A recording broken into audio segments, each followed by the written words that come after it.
Everybody, today I'm going to talk to you a little bit about TTMing through the mail. It's when I personally send cards through the mail almost exclusively to athletes. Sometimes there's musicians and other folks as well, but pretty much just I'm using my sports cards and getting autographs in return. It's something I did a long time ago a little bit. Wasn't really heavy into it, but I've really gotten into it this year and I've really been enjoying it. I know I follow some other TTMers on YouTube, and I know we share ideas and talk about our hits and some of our failures. But recently I got a question of, hey, it looks fun. How do I get into it? And you know what? It's a good question because although I did a little bit a long time ago, I had to kind of figure it out again. So I'm going to briefly show you how I do it.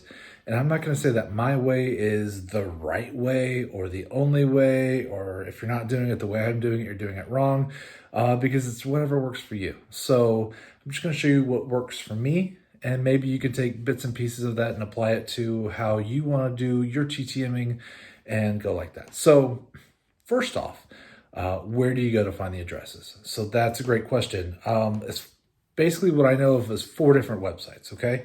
There's also Facebook groups, which I'm not part of, but I'm positive they're out there. And there may be like local autograph hunters that share. I know there's a group in Dallas where people will do TTMs and they'll share addresses that way too. But I pretty much know of 4 that are pretty much widely used for everybody.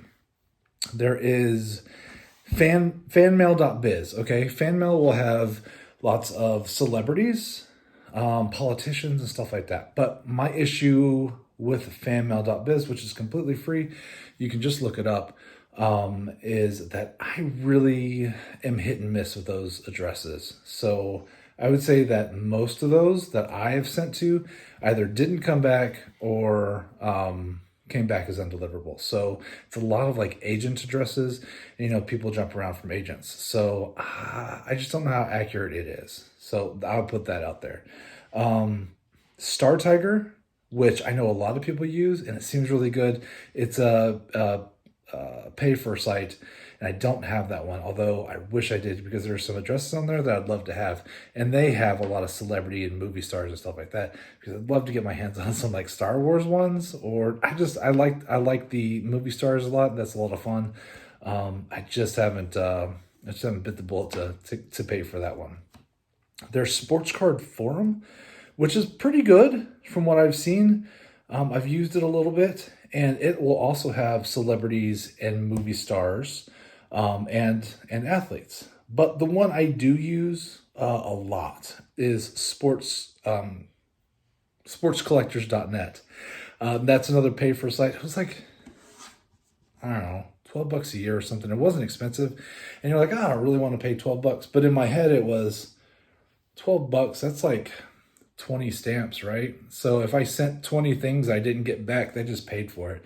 So I know for a fact that it has saved me money by actually getting my letter where it needs to go more than what my annual payment is. So there's that. So that's how I justify it in my head. So that's where I go to find my addresses. So I also try to stay organized as much as I can. And so what I do is I have different boxes set up where I've already looked up the addresses and I've put cards inside for those people. See, I have them labeled with, try to put letters on them to help you sort it out. And that way I can send multiple cards to one athlete instead of sending one over and over and over again. Because if I can get 2 or 3 autographs, as opposed to sending 3 different letters, it saves me time and money. So I will take the time to look them all up and see how many I can get in there. I try not to send a bunch of duplicates. What I do like about sportscollectors.net is that it'll show you the last time the address was used, if it was successful, and it'll say what they sent. So they'll say, I sent 3 cards, and they'll give you little hints like, oh, by the way, such and such is only signing 1 per, that kind of stuff. Or if there's a fee, that's important to know, because you don't want to take the time to send everything out if there's a fee and you didn't know about it. That's becoming a lot more more common for there to be fees involved. But I pretty much send all the freebies. I like the freebies. I figure in my head, I have all these duplicate cards. Unless there's somebody I really, really want, I might as well get all the freebie autographs first, right? Makes sense to me. So I will do these little systems. I'll throw the cards inside. I have it already labeled. Sometimes I'll go ahead and put my return address on there, and I'll throw it in here, and then we'll be good to go. So, like, these are all baseball. I have this little box. These are all racing. I have another box over here. That's all football. And then I have this. So this whole group right here, already labeled, already have the cards in there, and they're ready to go. So either all I had was a bunch of duplicates, or that person only signs one, or maybe I knew I wasn't going to have any more cards to add to it. Maybe they're older cards, or like the racing cards, I only have so many. So these I know that when I'm ready to sit down and get them ready to go actually be sent, these are ready to go. Let's talk about what actually goes into my letter. So I have a little pad. I have a bunch of them, and it doesn't have to be this. This is just, I had a bunch of these little Star Wars pads, and I wasn't really using them. And so they've worked out really well because I use the smaller envelopes. And what I do is I'd have a real quick, brief hiya letter. And I know some people will go and put in all sorts of details and really, really write nice notes. And that's awesome.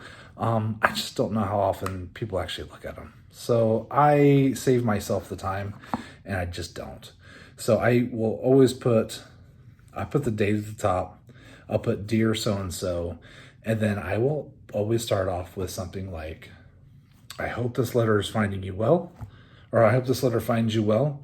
And then I go straight to it because they know what I'm mailing them for. There's already cards in there. So I always just say, would you mind signing the enclosed for my collection or for my son's collection or something like that. I will say, thank you so much for your time and consideration. And I'll just say my normal, sincerely, or all the best, or thank you so much for your time. And then just my first name. Real brief, real quick. I've written a bunch of them. But I will always include a index card. The index card serves multiple purposes, and I always use the non-lined or the non-ruled. One, it adds a little bit of protection to your cards on the way back, which is nice because they get dinged up sometimes. And two, this is where I like to write my questions. So on here is where I really try to ask questions based on what I know about the athlete, or maybe I'll do some research and I'll ask them just fun stuff, nothing tough, just fun little questions, maybe 1, 2, 3 tops. And I will send that with the piece of paper. I'll put the cards right here on top of it and I'll fold it together. So it looks like a little sandwich or something, a little burrito. Slip it in there. Oh, sorry, and you need a return envelope. So I have the paper, the index card, paper, the index card, the card, folded together. And then I take my return envelope, which same size envelope. I put my return address here. I don't put anything else on there, just my return address and a stamp. I fold it in half, and then I put that extra around the burrito. Like that. It's because what I'm trying to do is to try to also insulate the card. So that's it. And then once I do that, I take my cards and I log them on a spreadsheet because Lord knows I can't survive without spreadsheets. Come with me. So here is my little spreadsheet. And what I do is everybody that I've mailed to, I simply put their name. I like to put what sport they're in. Sorry, that's not a good look. Here, let me do this side. Oops, sorry. Hard to do. The name, what sport they're in, the day I sent it, and what I sent. And then I'll log when I got something back. how many days it took, and what I got back, and maybe some extra information for me.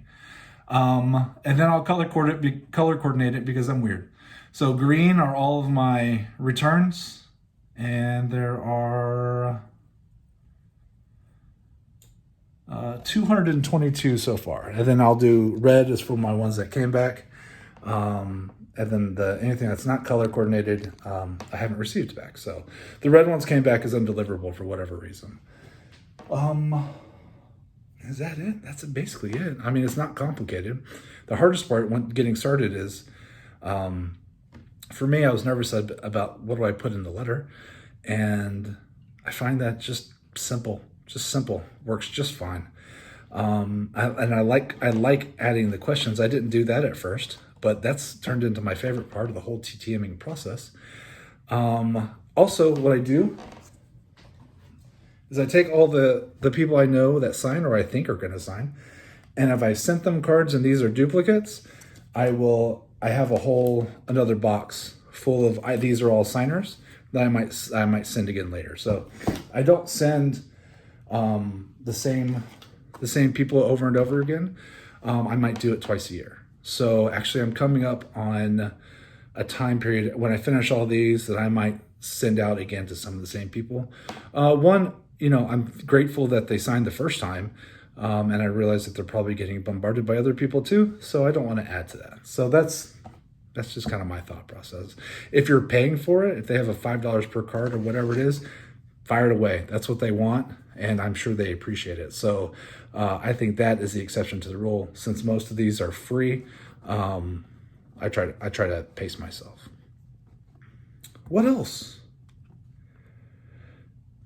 That's it in a nutshell. I have a little stamp that has my return address on it, and that saves a lot of time. Yeah, I spent a lot of money on stamps. And I don't know. That's it. If you guys have any questions, I know another thing that I didn't know up front, and I was kind of nervous about asking, is sometimes you'd like a little inscription on your card. What I do is I will take just a sticky note and I will write, would you please add whatever it is, and then I'll put a big thank you very much. And then I will untake it and I'll just wrap it around the card. So then you have that wrapped around the card, and it'll have the question on it. I put the sticky side on the back of the card, and I don't know, half the time it works, not all the time. And when it does, it's fantastic. So I get nervous about asking for inscriptions in person, unless I'm paying for it. So I was nervous about asking for it in writing too. But now it's really easy to do. And I try to think, gosh, they probably get that question all the time anyway. It's no big deal to them. Why is it a big deal to me? Yeah, that's it. So quick and easy. I hope that was helpful for some of y'all. I really hope you consider TTMing because it is a lot of fun if you're into sports cards or movie cards and stuff like that. There's some sites out there that will help you make custom cards. I've never done it before, but I know Rookies, just like a sports athlete rookie, I guess it's .com, will allow you to upload photos that you can take off the internet and turn them into baseball card size pictures, and they'll mail them to you. I think it's like $1 a piece, but I've never done it. I've seen lots of other TTMers do it, and I'm very jealous because they look awesome. So it's on my to-do list, and I do really want to do it. I'm going to wait until I get my subscription to the Tiger one, and we'll see how that works. But if you ever have any questions, please throw them down below or hit me up on Instagram or shoot me an email, and I will do everything I can to help you. And that's it. I hope everybody has a great day. Thanks so much for watching. Bye.